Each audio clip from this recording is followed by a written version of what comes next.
19 hijackers, nearly 3,000 victims, September 11, 2001. Mere words are all they needed to bring people to recollection of tragedy that happened here in this country, inducing sweats, petrifying flashbacks, and increased heart rate. It's no mystery now who was behind those attacks. 19 men on behalf of the terrorist organization Al-Qaeda hijacked 4 planes and turned them into manned air missiles by crashing them. They are both with blame and responsibility for those lives lost that day. However, there's still something important to know of those events. 9/11 terrorist attacks were a failure of policy, intelligence, and analysis on behalf of the United States government and their duty to protect its citizens from terrorism. Please do not misunderstand. I am not claiming that our government deserves the same responsibility and fault of the men that created these attacks, nor that they even knew and planned and allowed these attacks to happen. What I'm saying is that first, the United States had sufficient amount of time to preempt Al-Qaeda through policy. The United States' first known encounter with Al-Qaeda was on February of 1993, when they detonated a truck bomb into the World Trade Center. The terrorist organization, this was a significant attack by them, because during their interrogation of the terrorists, it was made clear that their intent was to kill at least 250,000 people from this bombing. This is significant because it demonstrated that Al-Qaeda was not like the other terrorist organization, and that their interest was not to make a political statement, but merely to kill as many people as possible. This further proved that Al-Qaeda was a perilous threat 8 years prior to the 9/11 attack of 2001. Another policy that was overlooked involved the Taliban, a large political group that ran most of Afghanistan. Al-Qaeda was staying there as a sanctuary, and the Taliban was protecting them from U.S. pursuits. The United States government threatened the Taliban that if they were to offer any aid to Al-Qaeda, that they would react with military action. They presented these threats 4 separate occasions: in 1998, late 1999, or fall of 2000, and summer of 2001. These attacks were never followed through. The government's aggressive threats were later seen as no more than hollow comments, which made us vulnerable and seemed weak to terrorists abroad. However, policy was not the only failure. The second failure was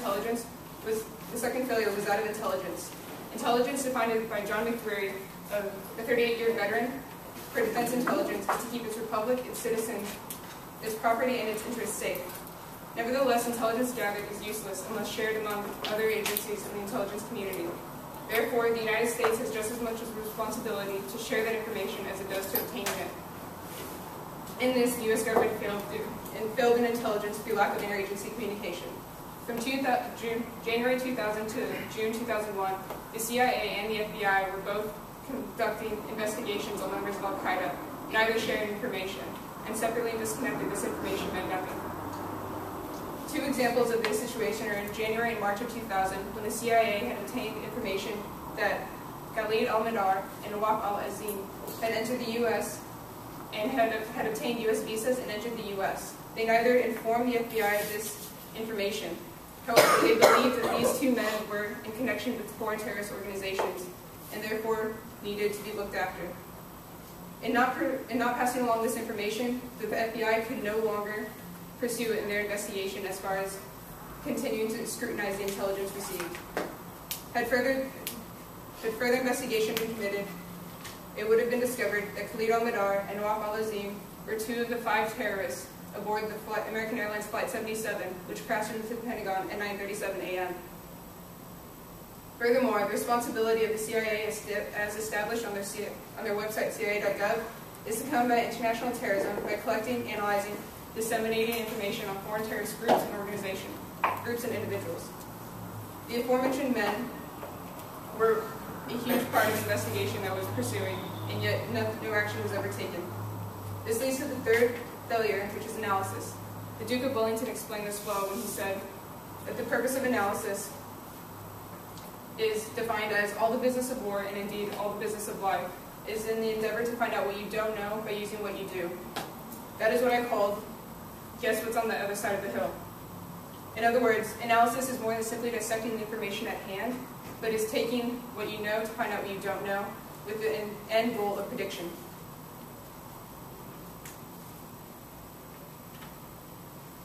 Within the U.S. government, there are different agencies which are responsible and designed and each taking a part to protect national security, one of them being the NSA, or National Security Agency. As stated on their website, their key responsibility is to collect, process, analyze, and disseminate information, detecting signals for foreign intelligence and counterintelligence purposes to support national and departmental missions.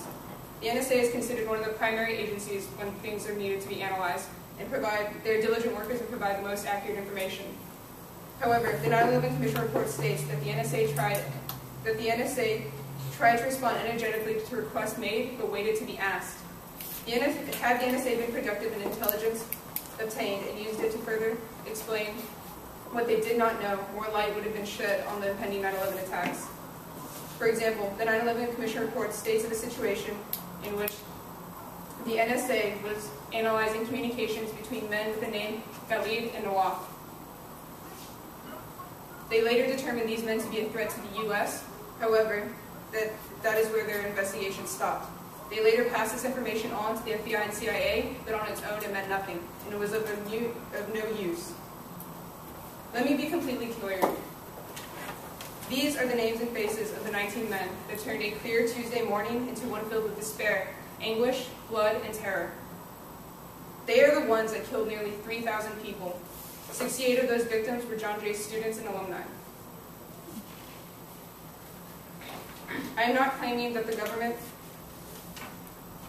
United States government is of the same fault as these men, nor am I claiming a conspiracy theory that the United States government had specific knowledge of these planned events and allowed them to happen. I am claiming that the United States government has a duty to protect its citizens from foreign terrorists. And in the years, months, and days leading up to this event, they failed to do so through policy, intelligence, and analysis.